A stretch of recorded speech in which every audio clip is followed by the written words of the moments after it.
Pleasure to be here.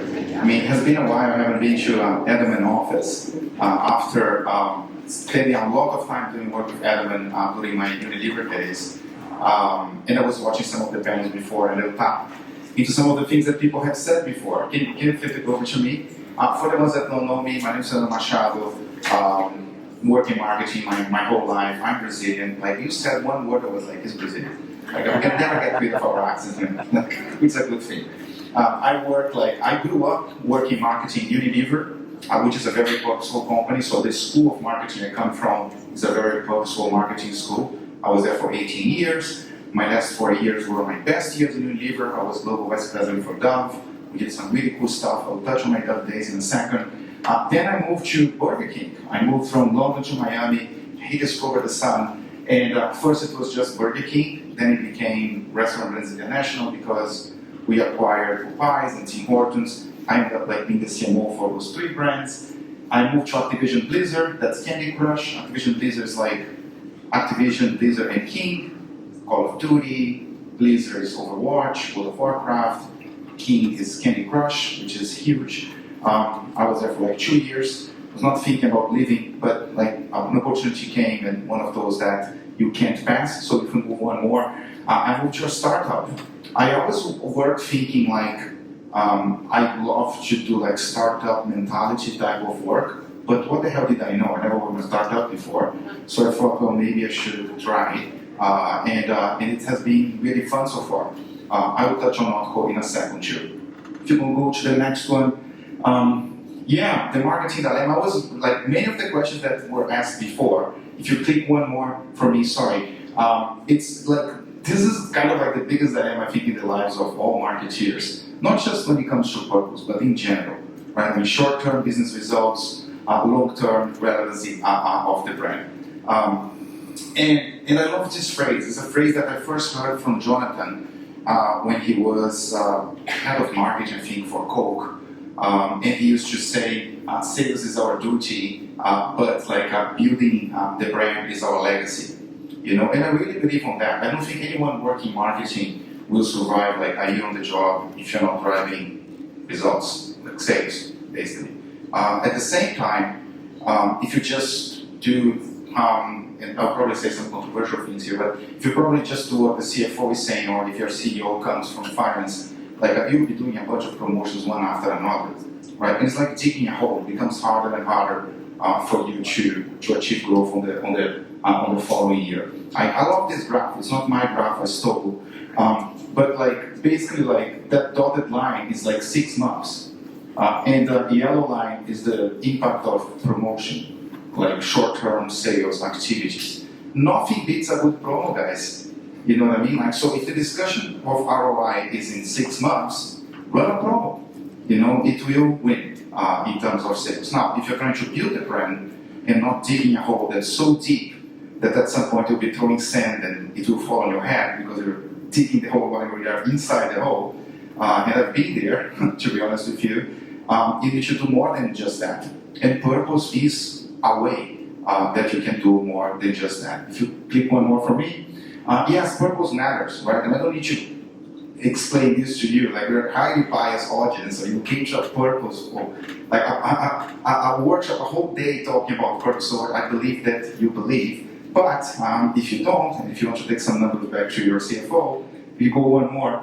91% of global consumers would switch brands if a different brand of similar price and quality to support their good cause.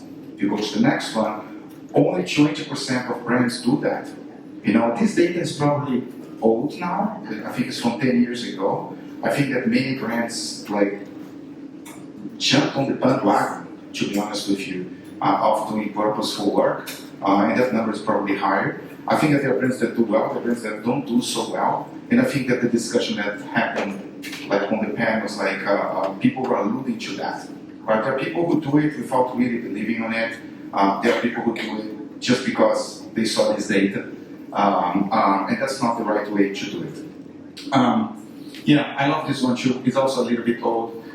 It was an analysis done by Jim Stengel, who was previously CMO at P&G, and he created an index that measured the valuation of companies that had a purpose, a clear purpose from consumer standpoint versus the rest of the S&P 500, and you can see the difference, right?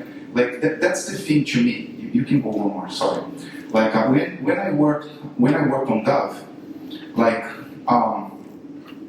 Dove was growing faster than any personal care brand from Unilever, you know, and it was the brand that had the most clear purpose. By the way, everyone wanted to work for Dove or Axe, which were the two. This is 10 years ago when I was there. And how do you measure that? You know, how do you measure that the brand is attracting the best talent of the company to work there?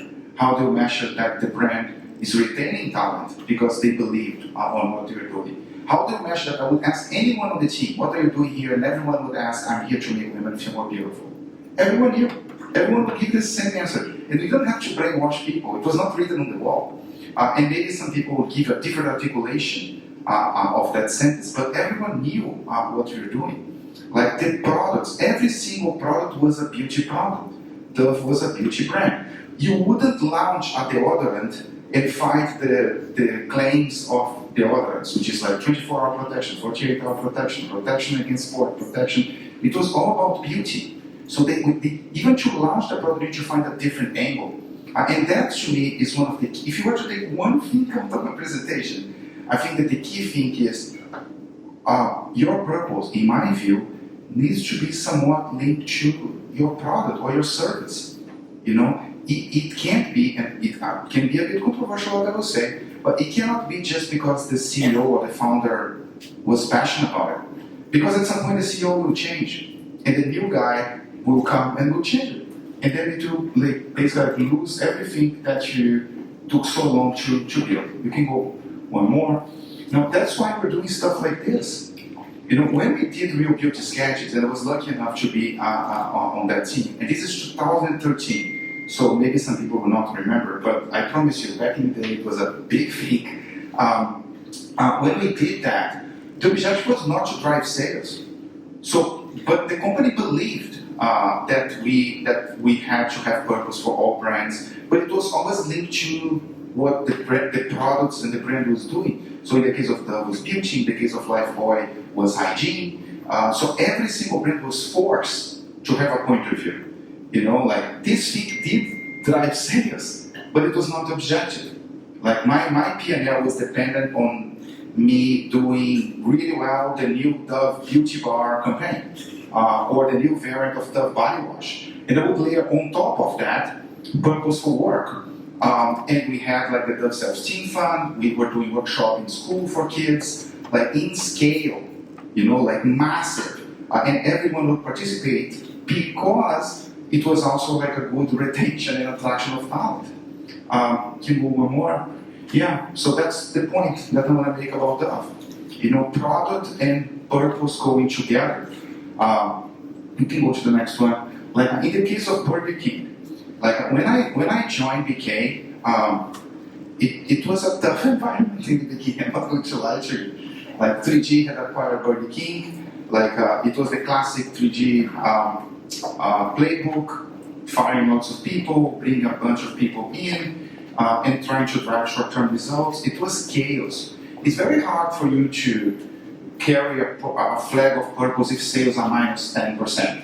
You know, your CEO is not going to want to spend time talking about this long-term thing that you are trying to build. You know, like so after things started to fall into place, then me and some other people there, we started to push to start to look more long-term. You can go to the next one. And then we created this for this mantra for the whole organization. Like no one was really thinking ESG or any of that. You know, it came a bit from marketing, a bit from comms, a bit from people who believed that we could do better in terms of the food we were serving. Like we believe that delicious, affordable, convenient meals you love can also be sustainable. Like I remember being in a meeting on my first 6 months there, where I said, guys, I mean, I have data here that shows that the younger consumers, they think our food is crap. Like the older, they are not complaining about the quality of the food. And they think it's crap because they think it's artificial. Like no one is going to a Burger King to have a salad or a diet. You know it's going to be a burger, but at least you want it to be real. You know, and before it was crap. Like, and the problem is that the vast majority of people that we are bringing is a bit older, and they're not complaining about that. But all the new generation that's coming, that would be a huge problem. We have to change that. We need to create, that was my suggestion, a roadmap to remove artificial ingredients, to reduce sodium, sugar, fat, calories. And people looking at me like, so they waited for me to finish the sentence, and they were like, Fernando, prove to us that if we do that, we're going to sell more next month. And then I said, I don't think we will. I think that there is a reason to sell less. Because actually people like sugar, sodium. If you do a taste test, and people are very driven by taste, and even if they say that they want to eat healthy, if you diminish sugar 10%, they will notice they're not going to eat. Yeah? So it needs to be almost like a detox over time. And that will not necessarily, if I tell you, hey, we just remove artificial ingredients from the Whopper, you don't jump on a car and drive desperately to a Burger King to grab a Whopper, right? I mean, but I doubt that 10 years from now, they will be serving food that has artificial stuff. So between now and 10 years, it will have to be done, right? And I prefer to be the first one doing, so I can claim that I am like the one leading, than to be the second where I'll just bear the cost and be perceived as I'm copying the other guy. You know, so that's why we work so hard to make that change. This, if you go one more, yeah, this is just the kind of like how we structure ESG, and I focus a lot on food. You know, like, yes, we did have some initiatives that franchisees would do, but like to me, the biggest thing to me was like, I want the food to be clean, meaning no artificial ingredients. And this is how we launched. It took us 5 years to clean it up, and then when we did, we launched the Burger King way. Can you play the case study?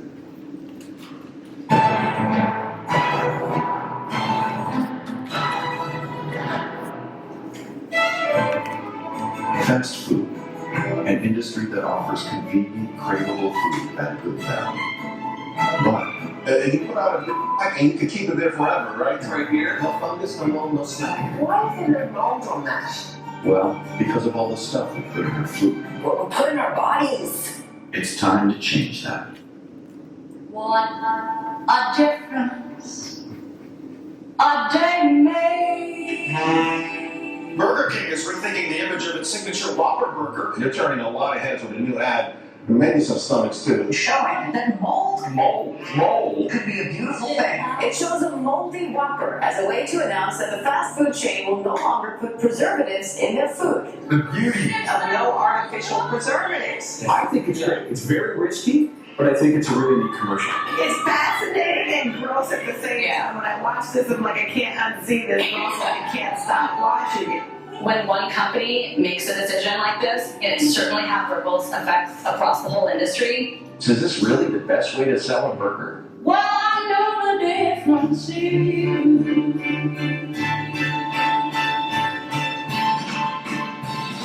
Look, they're taking out preservatives. This is the real deal.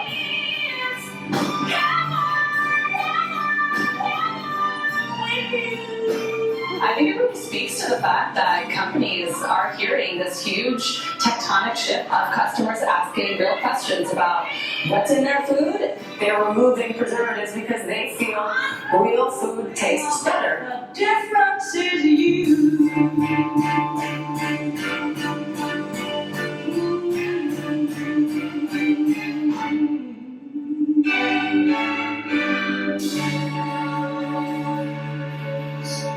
So that was a really fun project to work on. And on the question of what do you do first, like we did the work first, then we communicated. It took 5 years to do the work. It was painful. It's much harder than what it seems, like to remove the stuff. You need to change the supply chain, you need to change the procedures in the restaurant. It's more expensive. It doesn't taste so well. It was not parity in taste versus what we had before, so we need to keep working on the thing. But when we did, then we communicate the way the brand talks. Can you go one more? Yeah, Activision Blizzard, I mean, I'm going to screw up on time, so I'm just going to go really fast on this one. But even on gaming, you know what I mean? Like Call of Duty is one of the largest games in the world. I think it's the largest, depending on like how you account for revenue. Call of Duty for years, supported the cause of helping veterans land high quality job. So part of the funds from Call of Duty go to that. And one of the tests that I had, because they were doing for many, many years, and we reached a milestone of 100,000 veterans in high quality jobs, was to how do I communicate that in a way that's interesting to people. So if you go to the next one, this doesn't have sound, you can just play. I don't know if people play Call of Duty here, but Call of Duty has Warzone, which is like a free-to-play battle royale type of game. And to celebrate 100,000 veterans in high-quality jobs, we did a marathon, inside of Warzone. And again, one of the things that I think that they were not doing so well was to communicate the work, to get credit for the work. They were doing, but they were not communicating, because that happens too. There is a classic mistake of communicating before doing the work, but there is also you do the work and you don't find a correct way to communicate, and this was a really fun way to communicate. We can go to the next one. And NotCo, right? NotCo is where I am today. It's a food tech startup. Go one more. I'm wearing the t-shirt. Go to the next one. We have if you go to our website, you can read about the company and what we do. I find it a bit boring how it's explained there, so I try to explain with my own words here. So we have an AI model that we developed. The AI is called Giuseppe. It's based, the name that everyone asks, why is Giuseppe? Because in mid-1500, there was an Italian artist called Giuseppe Archimbolo, I probably butcher his name every time, that used to do these portraits with vegetables and fruits. You've probably seen this at some point. So it's basically like arts with plants. So our AI does plant-based food, so we use the name Giuseppe. And the way it works is, we take an animal product, we do a whole analysis on the product, we feed it to the AI. You can go to the next one. It's just an animation. One more.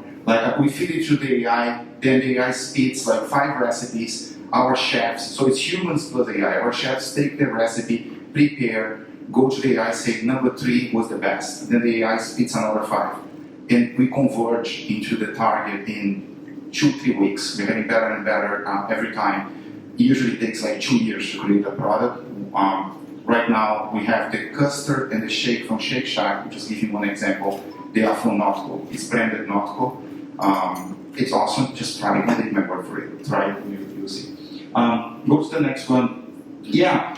And the company is purposeful by its essence, right?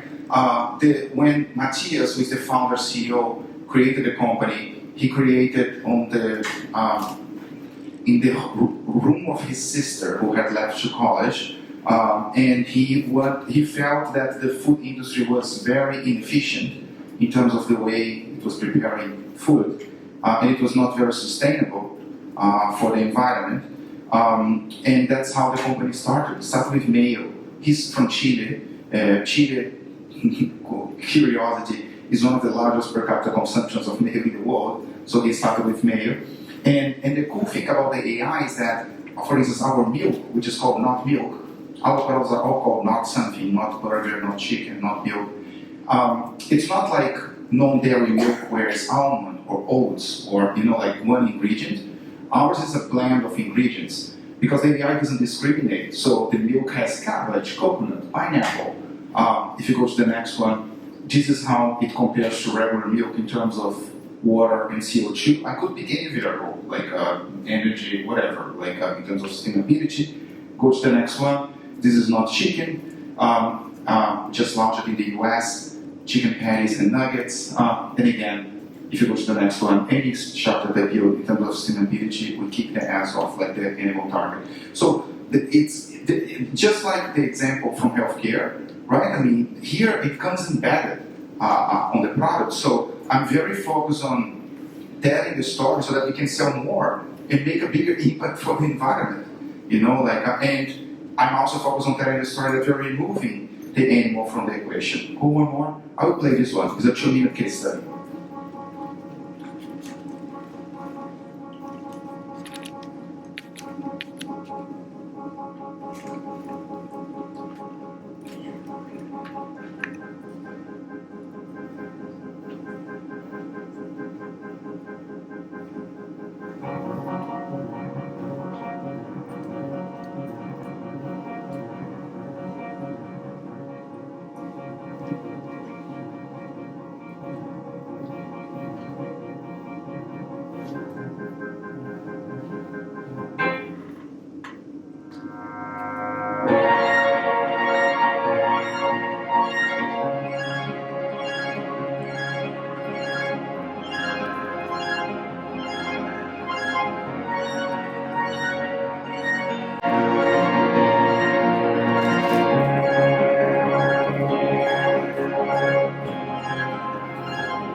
So we are very proud of this one, and like the effect that it had internally was amazing because everyone there knew what we were doing, like in terms of the products, in terms of the sustainability, in terms of removing the animal from the equation. But people went nuts internally when they saw the campaign. You know, like they were like, "Fuck yeah!" Like now we're talking. You know, people finally realize what you're trying to do and trying to put a startup and believe me, I operate on a budget. In the map, you know, and I think you need ideas of this caliber, like Moldy Whopper. I did a campaign that was very didactic, talking about the removal of ingredients. No one cared, you know, no one even noticed that the campaign existed. So we're really trying to push the boundaries in terms of how we tell the stories about the purpose of the brand. Just to wrap it up, like 5 things to leave you with. We can go to the next one. People are more open to purpose than one would imagine. You know, like sometimes at PK, like people wouldn't believe that was worth doing something that would go beyond just the product. You know, and it took some time to prove the case, but people are very open. I don't think I have to convince you about that. Purpose must emanate from the brand in an authentic way. Like I truly believe that not just emanate from the brand in an authentic way, which is true, but also emanate from the products and services that you offer. It needs to be connected. You know, if it's not connected, you may do it, but there is a risk that the first hiccup in terms of sales, they will cut your budget, like in terms of the purpose of work. Execution needs to be on brand. It needs to be more than a publicity stunt. I think that every single one of the panels I had the opportunity to watch today touched on that. And positive impact on brand attributes, top of mind, and sometimes sales. You know, like on the long run, I think you can prove the case for sales. On the short term, it's hard. You know, on the long run, Dove was growing faster than any other brand. And Unilever believed on purpose, sure, it's the right thing to do, but it was also good business. You know, like, and you proved again and again with Moji, with the work that we did around ESG, for RBI, on the work that we did for Activision. I didn't show results here, but it did drive engagement, which we can monetize because of the way the business work.